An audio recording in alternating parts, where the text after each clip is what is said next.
अगर मैं बात करूं 3:30 बजे से या 4:10 पर, जब ये पहला आया कि 3:45 की मिल्कीपुर नहीं, अब सिर्फ 9 सीटों पे होंगे, 10 सीटों पर बाय इलेक्शन नहीं है, जब वो उन्होंने ट्विटर पे भी अपडेट किया, सोशल साइट पे। तो आपको वो दुबे जी, मिल्कीपुर के जो धरातल का विषय है उसका आप अध्ययन करेंगे तो आपको लगेगा कि बीजेपी कितनी मजबूत स्थिति में वो वहां तो खड़ी है। अब वो जनता तय कर देगी मेरे एक समझ बात में। और बता, केवल नहीं, मैं एक बात और बता, केवल भदरसा का कांड नहीं है, एक मिल्कीपुर में रायपट्टी का कांड हुआ है, उसमें भी अनुसूचित बालिका से एक मुस्लिम अल्पसंख्यक ने गैंग रेप किया और वहां पर उनके सांसद अवधेश प्रसाद गए, रात में उनको भागना पड़ा, ये भी आपने चला। इसके साथ ही जो कैंडिडेट घोषित है अवधेश प्रसाद, उन्होंने एक प्रॉपर्टी डीलर है अजीत प्रसाद, उन्होंने एक रवि तिवारी नाम के लोग, अभी आपने उन्हें गिरफ्तार नहीं करवाया। फिर मैं बताऊं, अगर वो इतना गंभीर आरोप है, अगर कोई अपनी किडनैपिंग का आरोप लगा रहा है, तो अब तक पुलिस ने जांच क्या कर रही है? हम किडनैपिंग का आरोप लगाए, पुलिस जांच करती रहेगी, उसका वीडियो भी है। लिखा गया है, सीसीटीवी इसको सपोर्ट कर रही है, कार्रवाई जारी तो है। पुलिस क्या कर रही है? पुलिस क्या कर रही है? बिल्कुल पुलिस विवेचना कर रही है और शीघ्र उसमें भी निर्णय आएगा कि उसमें पुलिस ने क्या कार्रवाई किया। ठीक है, जमीनी स्तर पर अयोध्या के तथाकथित राजा के विरुद्ध पूरा माहौल मिल्कीपुर में है और उनका खदेड़ा पूरा गांव से। ठीक है, वो आपका अपना, मैं दुबे जी से अब इस पर रिएक्शन ले लेता हूँ। जात की बालिका से जो रेप हुआ था, वहां रात में गए और उनके लाल बिहारी यादव नेता प्रतिपक्ष थे, उनके साथ उनको बुलाया गया। मगर अवधेश जी, भदरसा वाले पीड़ित परिवार से मिले और इस दलित परिवार से मिलने मुख्यमंत्री के यहाँ गए लोग, उसके परिवार के लोग पहुंचे? बिल्कुल मिले, वहां परिवार गया, मुख्यमंत्री से मिला, मुख्यमंत्री ने आर्थिक सहायता वो दी। अखिलेश यादव ने जब उसको मुद्दा बना दिया, तब पहले दिन से भारतीय जनता पार्टी ने उस विषय को गंभीरता से लिया और चूंकि मिल्कीपुर में उपचुनाव हो रहा है तो एक एक चीजें भी वो फलक पर आ जा रही है। मुख्यमंत्री जी मिले, आर्थिक सहायता दी और सारा काम हुआ। तो मिल्कीपुर में बीजेपी की पूरी टीम वार्म है, वो तो भीड़ में जाने वाली थी, लेकिन आज थोड़ा सा निर्वाचन आयोग के फैसले से सुस्ती आ गई। चलिए, ये हो गया कि बीजेपी भी, रमेश जी, बीजेपी को भी निर्वाचन आयोग के फैसले पर सवाल उठाते हुए नजर आ रहे हैं। मैं दुबे जी से पूछ लूं, दुबे जी, तो क्या सारा नैरेटिव या तो मिल्कीपुर से बन रहा है या बिगड़ रहा है? वो कह रहे हैं कि मिल्कीपुर पे, जमीन पे हम बहुत मजबूत हैं, वहां आपके जो प्रभारी बनाए गए दोनों, वो भी दौड़ाए गए और दलितों ने दौड़ाया, तो आपके लिए मिल्कीपुर अब की बड़ी कमजोर सीट है। नहीं, हमने तो आपको पहले ही बोला है कि ये इस चीज से क्लियर हो गया है कि तकलीफ किसको है, डर किसको है। हमें तो कोई डर नहीं है, हम तो 10 की 10 सीटों पर बिंदास चुनाव लड़ने वाले हैं और 10 का 10 जो रिजल्ट आएगा वो भी आप देखेंगे। अब मैं आ रहा हूं, क्या रिजल्ट है। ठीक है, अब जरा मैं, रमेश जी, ये गठबंधन चाहे इंडिया में हो, समाजवादी पार्टी और कांग्रेस के बीच भी पूरी बात फाइनल नहीं हो पा रही है, और जो भाजपा इसमें पूरी आगे चल रही थी, और रविवार को देर शाम दिल्ली में बैठक हुई, पूरा प्रदेश का शीर्ष नेतृत्व नड्डा जी के यहाँ था, लेकिन बात निकल के नहीं आ पाई रही। संजय निषाद बताया जा रहा, उनको सीट ही नहीं दी जा रही है, सिर्फ एक सीट आरएलडी को, तो तब तो ये कटेरी सीट जीतना बड़ा मुश्किल होगा। छोड़ देते हैं मिल्कीपुर, अभी जो 9 सीटें हैं उन पर ही बात करते हैं। आप अनम्यूट कर लीजिए, अपने को अनम्यूट कर लीजिए, अनम्यूट कर लीजिए। आप चाहे इंडिया गठबंधन की बात कह लो या फिर एनडीए धड़ेग में, दोनों में चीजें चल रही हैं। और जब चुनाव आता है और गठबंधन का जब धर्म निभाने की बात आती है, तो छोटे छोटे जो दल होते हैं वो इस तरह का दबाव बनाते हैं।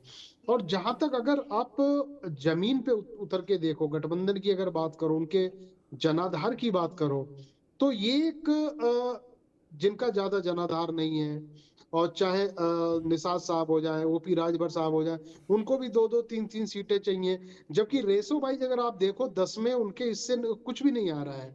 ना उनका इतना जनाधार है, ना कुछ नहीं है। लेकिन हाँ, एक एक सीट भी जिस तरीके से उनको ऑफर किया जा रहा है, तो मुझे लग रहा है उनको संतोष कर लेना चाहिए। लेकिन ये राजनीति है, राजनीति में पेट भरता कहाँ है।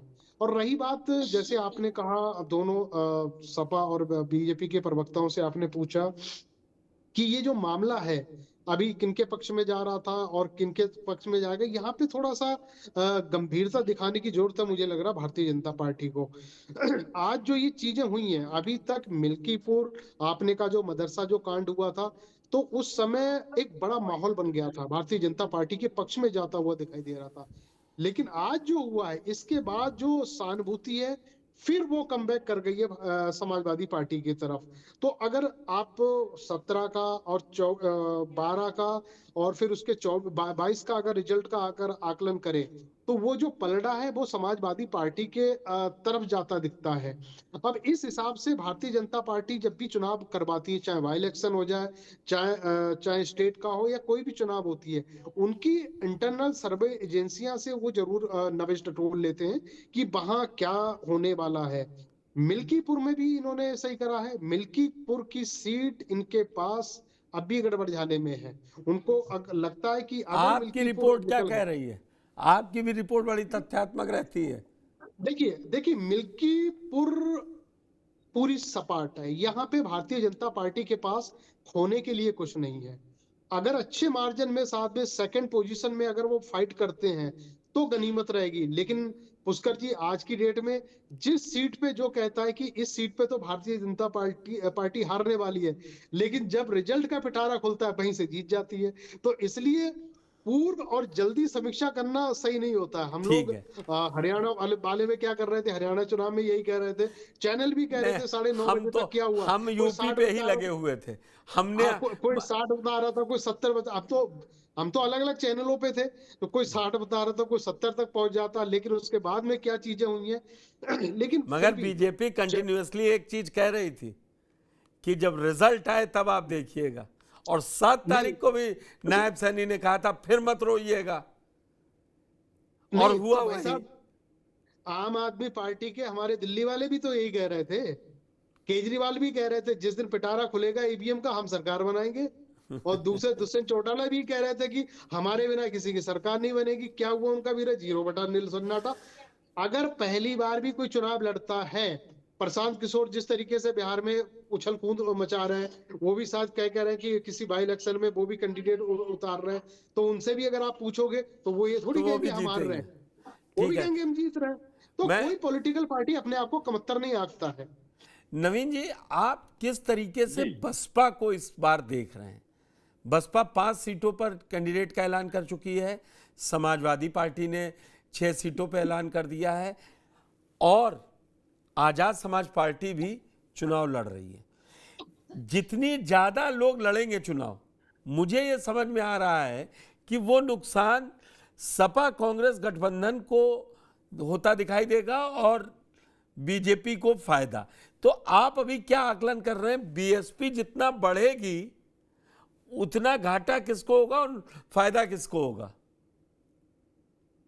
पुष्कर जी, 2 बातें हैं। पहली बात, जो हम लोग जिस पे डिबेट कर रहे थे मिल्कीपुर पे, मैं आधा से 30 सेकंड बोलूंगा। मेरा मतलब, मैंने जो ऑब्जर्व किया, जी देखिए, चुनाव आयोग ने जिस तरीके से बहुत मामूली से विषय को उठा के और उसको बिल्कुल अलग थलग कर दिया कि नहीं साहब, अपने न्यायालय में मामला विचाराधीन है। प्रश्न ये है, अब वो भाजपा के प्रवक्ता कह रहे हैं, अवधेश जी भी कह रहे हैं और उनके वकील साहब भी कह रहे हैं कि साहब हम 2-3 दिन में उसको वापस ले लेंगे, अपनी नोट प्रेस कर देंगे।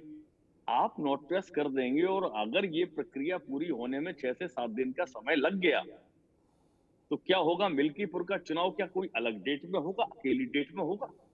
इन 9 सीटों का चुनाव जो निर्धारित तिथि है उस पर होगा, और इस सीट का चुनाव अलग डेट में होगा। तो ऐसा क्यों करने की कोशिश की गई? या चुनाव आयोग के जो उत्तर प्रदेश के चुनाव अधिकारी थे, उनकी जिम्मेदारी बनती थी पुख्ता जांच करते। न्यायालय ने कोई स्थगन आदेश उस पर दिया नहीं है, चुनाव प्रक्रिया को रोकने की कोई आदेश नहीं है, किसी तरीके का कोई ऑर्डर ही नहीं है। जब उस याचिका पे, तो उसको कंसीडर करने की जरूरत क्या थी? पहली चीज। अब आते हैं वो सवाल जो आप कह रहे थे, बसपा का और अदर छोटी पार्टियां प्लस आजाद समाज पार्टी। देखिए, हमने 2022 का चुनाव बहुत करीब से देखा है, विधानसभा का। जी। उसमें बीएसपी काफी सीटों पर चुनाव लड़ी थी, अकेले चुनाव लड़ी थी, और अकेले चुनाव लड़ने के बावजूद उसका जो वोट प्रतिशत था 22 से 12 पर आके टिक गया। मात्र 12% वोट लेके एकमात्र विधायक। तो ये स्थिति बीएसपी की बनी। तो अब क्या है कि दलित वोट है या और जो उनका वोट बैंक हुआ करता था, पहले तो ब्राह्मण भी हुआ करता था, 2007 से 12 सरकार बनाई थी, तो अब वो सारा वोट छिटक चुका और उनके दलित वोटर को एक मैसेज बड़ा क्लियर हो गया है कि बहन जी तो पैसा लेके टिकट किसी को भी दे देती, हमारे वोट बिक जाते हैं। ये मैसेज और ये कन्वे करने में समाजवादी पार्टी और कांग्रेस ही कामयाब हुए हैं, इसको स्वीकार करना पड़ेगा। जिस तरीके से पीडीए का फॉर्मूला लेके अखिलेश यादव आए हैं, उसकी कोई काट आज तक भारतीय जनता पार्टी नहीं निकाल पाई है। और यही कारण है कि जो लोकसभा चुनावों में जिस तरीके की एक्सपेक्टेशन किसी की नहीं थी, हम लोग ये मान के चले थे सभा 18-20 सीट बहुत ज्यादा ले जाएगी, 18 2-3 सीट कांग्रेस ले लेगी, रायबरेली और अमेठी उनकी है ही है, 1-2 सीट और ले लेंगे, 5-25 में निपट जाएंगे। 37 सीट, वो 6 सीट की 43 सीटें ले जाते हैं लोकसभा की। तो ये बड़ा मैसेज था। तो ये बड़ा मैसेज केवल हवा ही नहीं था, कोई नैरेटिव नहीं था। ये जो अंदर की वेव थी जनता इनके वोटरों के बीच में, वो बीएसपी का जो 10% वोट था वो सीधा 2022 में ट्रांसफर हुआ, और अखिलेश यादव का जो वोट आपका 24 और 26% के आसपास था, वो सीधा वहां 36% तो 34% हो गया जाके। तो ये तो बड़ा क्लियर है कि बहन जी का जो प्रभाव है वो अब उतना नहीं है। दूसरी चीज, आजाद समाज पार्टी, चंद्रशेखर आजाद का जो एरिया है पश्चिमी उत्तर प्रदेश में, जो मिल्कीपुर सीट है, वहां प्रभाव हो सकता है। मीरापुर, सॉरी मीरापुर कुंदरकी, वहां उनका कुंदरकी इन पे प्रभाव हो सकता है।